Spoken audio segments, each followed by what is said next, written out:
I sat across from Mason, the glass wall of his office framing the Chicago skyline like a stage set. His words came rehearsed, practiced too many times in front of a mirror. "Lyra's our choice for the director role. You're just not the best culture fit." Beside him, Adrian Cole lounged with his trademark smirk, as if he'd personally choreographed this performance. And Lyra, her grin was radiant, smug in its new power. I had built the systems, kept the operations breathing for over a decade, yet here I was, labeled disposable. I didn't argue. I didn't beg.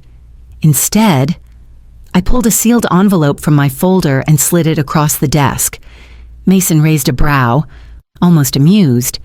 He tore it open with the eagerness of someone expecting an easy win. The resignation letter was on top, signed neatly in ink, but beneath it sat something else, a stamped document from the U.S. Patent Office, provisional but official. Its seal catching the light for only a second before Mason's hand snapped the papers closed. His eyes betrayed the flicker of recognition. Adrian leaned forward, hungry to see. But Mason slid the envelope aside quickly, his face tightening as if nothing unusual had passed between us. Lyra twirled her hair and let out a theatrical laugh. "Guess you'll have time for a long vacation now." "Mira." I met her gaze calmly. "I'm not leaving empty-handed." No one replied. Even Adrian's smirk faltered for a fraction of a second. The silence that followed was thicker than any argument I could have made. I rose, adjusted my jacket, and walked to the door without a backward glance. My footsteps echoed down the hall, each one a clean break from years of sacrifice poured into a company that had chosen charm over competence. Behind me, I could almost feel Mason's unease. He had opened the envelope expecting closure. Instead, he had glimpsed the beginning of something else, something he couldn't yet name but already feared. I pressed the elevator button, the doors sliding open in front of me. As I stepped inside, I knew this was not an ending. It was the quiet start of the plan I had been building in shadows. The days that followed unfolded like theater. I showed up at 8 on the dot, answered emails, filed reports, and nodded through handover meetings. My smile was polite, practiced, unreadable. On the surface, I was the model of professionalism. Beneath, every keystroke, every note I archived was mine frameworks I had designed, risk matrices I had drafted, efficiency models that bore my fingerprints alone. I wasn't stealing. I was preserving the value I had created, value they never understood. In the break room, whispers floated like smoke. Adrian was the source. I could feel it. She cracked under pressure, couldn't adapt. He let those words slip into conversations with just enough volume to be overheard. By the time they reached the interns, they had solidified into gossip. Mira Serrano couldn't keep up. Lyra paraded through the corridors like she had been crowned queen, latte in hand, her voice pitched just high enough to announce meetings no one needed. Director Serrano's replacement. She quipped one afternoon outside my cubicle, tapping her cup against the partition. I didn't even glance up. My silence unsettled her more than any retort could have. When evening came, I drove south to my Houston home, my real workplace waiting behind a locked garage door. Inside, servers hummed steadily, the glow of monitors painting blue light across whiteboards cluttered with models and equations. Here, Aurelia Flo lived my system, my rebellion, my proof. Not a concept, but a breathing machine that ingested data, predicted flow, and redirected routes in real time. 2 carriers already trusted it under non-disclosure agreements. Their feedback was precise cost savings, fewer delays, leaner fuel use. The results were irrefutable, Each success felt like a stone laid into the foundation of a fortress I had been quietly building for years. While HarborCorp mistook my silence for defeat, I was orchestrating a future none of them could control. Every night, as I watched Aurelia Flow refine itself line by line, I knew the story they wrote about me inside those glass walls was already outdated. I was not cracking under pressure. I was preparing to crush it. The long nights came back to me in fragments, coffee gone cold on my desk, code running through endless iterations while the city outside slept, weddings missed, birthdays excused with flimsy reasons, the steady stream of maybe next time texts I sent to friends who eventually stopped asking. Every bonus check I received went not to vacations or new cars, but to servers, software licenses, and the whiteboards that now crowded my garage. I had never been flashy. I didn't lobby for recognition or linger at happy hours angling for allies. I built in silence, convinced that if the system was strong enough, results would speak for me. For years, I thought I was wrong. But Aurelia Flow had proven otherwise. One person had seen it early, Ezra Lindholm. He'd been weeks away from being pushed into retirement when I argued to keep him. Later, when his role was finally cut, he showed up at my garage with a box of old engineering notes and a simple offer: I still believe in building things that work. Show me what you've got. Ezra was the bridge I couldn't build alone. He connected me to small regional carriers who didn't care about office politics, only about saving fuel and cutting delays. Under tight non-disclosure agreements, Aurelia Flow ran quietly in their networks.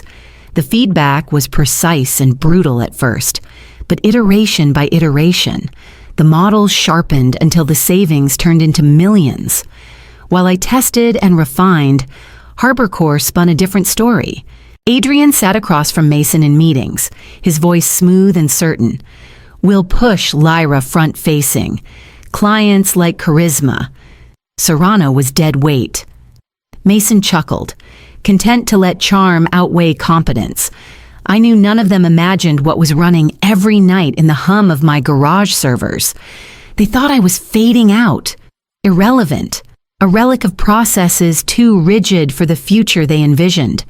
But Aurelia Flow was learning, expanding, strengthening with every data set it consumed. Their laughter might have filled the boardroom, but the real engine of power was already turning elsewhere, and I was the one holding its key. My last day at HarborCorp ended without ceremony. I carried a single box, light enough to feel almost insulting after 12 years.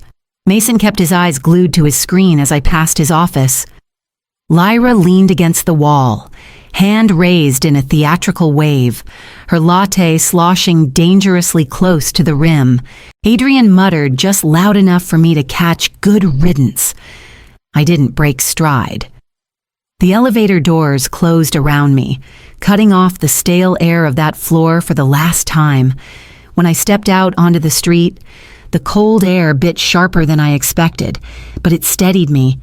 Parked at the curb, sleek and quiet, a black sedan waited.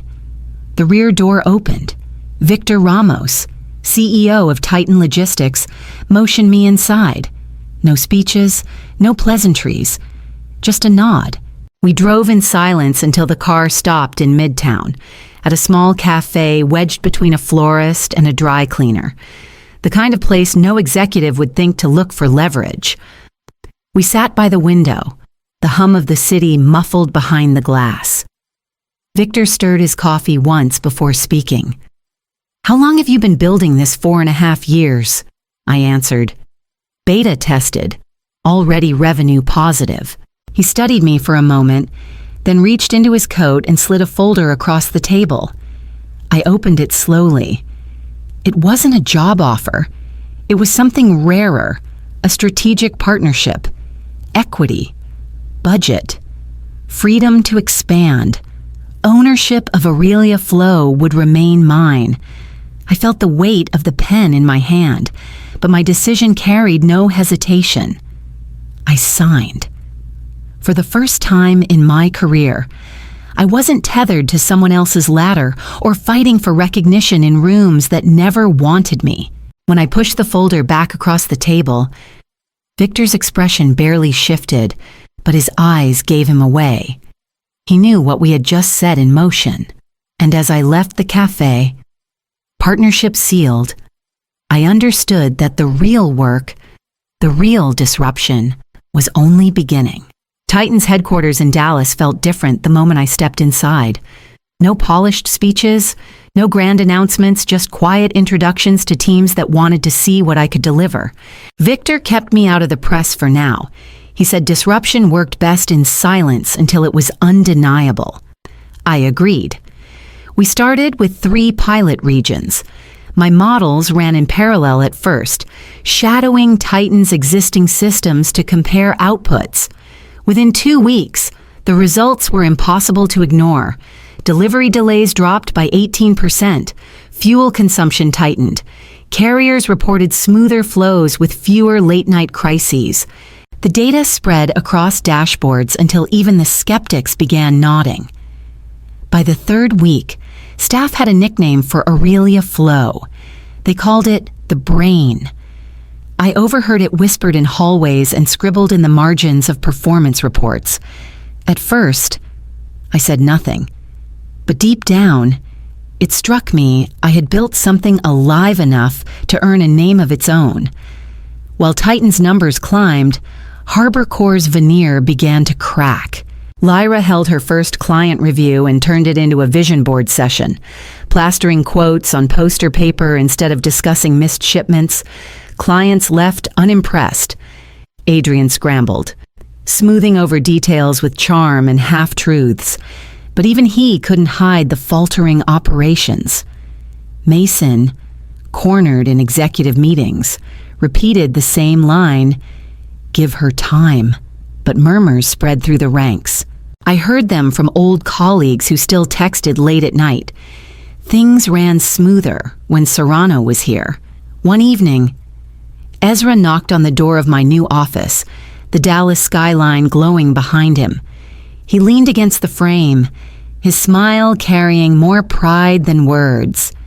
"They think you resigned," he said softly, "but what you really did was detonate a clock. They just don't know when it will go off." I closed my laptop, the pilot report still glowing on the screen, and realized he was right. The countdown had already begun, and each tick was echoing louder inside Harbor Corps' walls.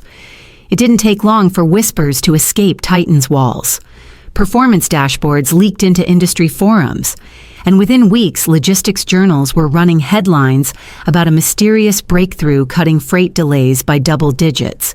The analysts didn't know my name, but they called me the unnamed architect at Harbor Corps. Panic seeped into the boardroom. I knew because a former colleague forwarded me a recording of Adrian's voice rising above the chatter. She must have stolen proprietary work. He barked, pounding the table. Mason, calmer but equally desperate, authorized a legal probe.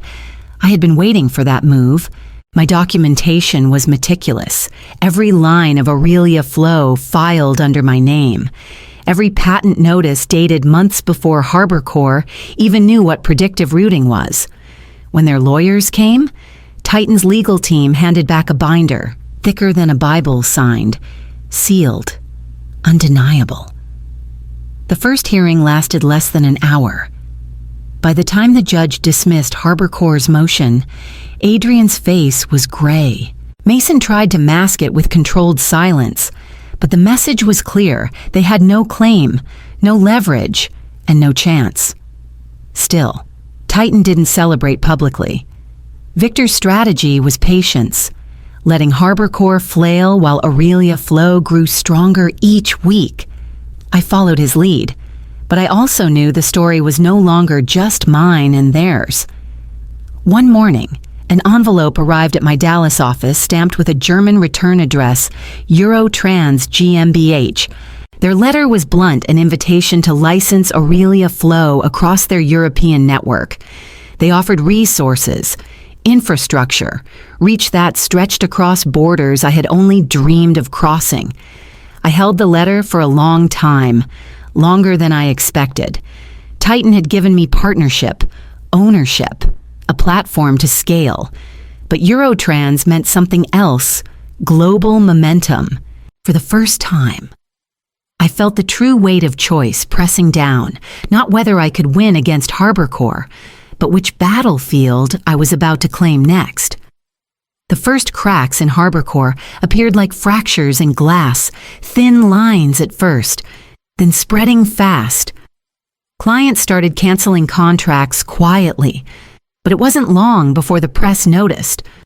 One trade journal leaked an internal complaint that detailed late shipments, missed deadlines, and a steady loss of trust. The article ended with a line that spread like wildfire. We were told not to ask her technical questions. Everyone knew who her meant. LYRA's title was still shiny, but her facade was crumbling. Inside their boardroom, Adrian's temper ignited. I heard through an old contact that he slammed a binder against the table, voice shaking. We need Serrano back. She built the backbone, and now it's collapsing. Mason didn't answer, just rubbed his forehead and muttered about optics. They could say my name behind closed doors, but I made sure I was unreachable. While they argued, I was in Dallas preparing Titan's first full rollout demonstration. The room was packed with executives, analysts, and skeptical stakeholders. Victor introduced me simply as the architect of the brain. No titles, no theatrics, just proof. I pulled live data from 3 carriers and projected it across the screen. The system simulated a freight route that typically took 72 hours, with Aurelia flow recalibrated in real time. The same delivery cut down to 34. The numbers spoke louder than anything I could have said. The room erupted, some clapped, others leaned in, whispering urgently to colleagues. I caught fragments. This isn't just a tool, it's a revolution. For the first time in years, I felt what it was like to be seen not as an operator holding the line, but as an innovator, reshaping the field itself. By the end of the demo, contracts were already being drafted. Titan's board buzzed with the kind of urgency I had only dreamed of back at HarborCorp. And as the applause faded into deals being made, I knew the spotlight I had once been denied was finally, undeniably mine. The subject line glared at me from my inbox, return offer CEO discussion. I opened it slowly, though I already knew what it would say. Mason and Adrian's names sat neatly at the bottom, united in desperation. They admitted HarborCorp was collapsing under the weight of missed contracts, rising costs, and a leader no one respected. Their solution was simple: bring me back as CEO to steady the ship. I forwarded the email to Victor. He read it once, then burst out laughing, the sound echoing off the glass walls of his office. They don't want you back, he said, shaking his head. They want a lifeboat. His words confirmed what I felt the moment I saw their signatures. They weren't offering redemption. They were begging for rescue. I opened a blank reply, typed slowly, and kept it short. Thank you. I'm not interested in rebuilding what I've evolved past. I read it once, then hit send. Back at HarborCorp, chaos spread faster than the leaks. Adrian stormed into Mason's office, his voice cracking. You listened to me. You let her walk. Now she's destroying us. Mason's composure finally slipped. Don't pin this on me. You swore LYRA could lead. You insisted Serrano was finished. Now look at us. The shouting match rippled through the walls, secretaries whispering in hallways as the company's 2 power brokers tore into each other. Every accusation, every deflection widened the cracks. Meanwhile, I sat in Titan's war room, surrounded by fresh rollout reports and a board that finally understood the scope of what I had built. I didn't have to lift a finger against Harbor Corps. They were dismantling themselves from within, their empire eating itself alive. I closed my laptop with quiet finality. My refusal was more than an answer. It was a line in the sand. They had thrown me aside, and now they wanted me to save them. But the truth was clear. Harbor Corps no longer defined me, and I had no intention of defining them again. It was their final move, the last card they had left to play. Harbor Corps filed a lawsuit, accusing me of theft, of misappropriating proprietary work. The courtroom was packed. Reporters lined against the back wall, cameras waiting for blood. Adrian took the stand first. His face was slick with sweat, his voice cracking as he painted me as a traitor. He jabbed a finger in my direction, swore that everything I had built was rooted in Harbor Corps' resources, Harbor Corps' vision. Mason sat stiffly behind him, his jaw clenched but his eyes hollow, as though even he knew the story was slipping. When it was my turn, I walked calmly to the front. My attorney slid a binder onto the table. I opened it myself, laying out the patent certificate, the dates highlighted for the judge to see. Months before Harbor Corps had even launched its first so-called optimization pilot. My filing was already sealed in federal record, signed, certified, indisputable. The silence in the courtroom was absolute. Adrian's complexion turned ashen. He muttered objections that went nowhere. The judge leaned forward, tapped the documents once with his gavel, and announced the ruling case dismissed. Reporters surged forward as soon as we stepped outside. The headlines arrived before I reached the curb. Dismissed strategist owns billion-dollar system. Adrian shoved past the crowd, red-faced and humiliated. Mason issued a resignation statement that afternoon, thin and perfunctory. LYRA's name vanished from every press release, as if erasing her could erase their mistake. Back at Titan, there was no time to linger. A global summit loomed, and Victor insisted the moment had come to stop hiding the architect. When he called my name on stage, the cameras exploded in flashes. For the first time, the industry saw me clearly, not the quiet operator in the background, not the woman dismissed for lacking culture fit, but the builder who had changed the rules. I stood there, the applause rolling like thunder, and understood the present already belonged to me. What remained was deciding how far into the future my system could reach. The ballroom in Dallas pulsed with light, cameras already firing before I stepped out. Titan had kept my name quiet until now, but tonight there was no hiding. I walked onto the stage with the same envelope I had once slid across Mason's desk. My fingers traced its worn edges as the room hushed. I placed it on the podium and opened it slowly. Inside were 2 documents, my resignation letter and the certified patent notice. The embossed seal caught the spotlight. Gasps rippled through the audience, followed by a wave of murmurs. Reporters leaned forward, flashes bursting like fireworks. I didn't launch into a speech. I didn't need to. I held the papers aloft for a moment, then laid them flat on the podium. This is where they ended my story, I said, my voice steady, and where I began it. The screens behind me came alive. Maps of the U.S., lit up with Titan's expansion, nationwide adoption across carriers and freight hubs. Then Europe, with the Eurotrans partnership. Asia, with fresh pilot programs already underway.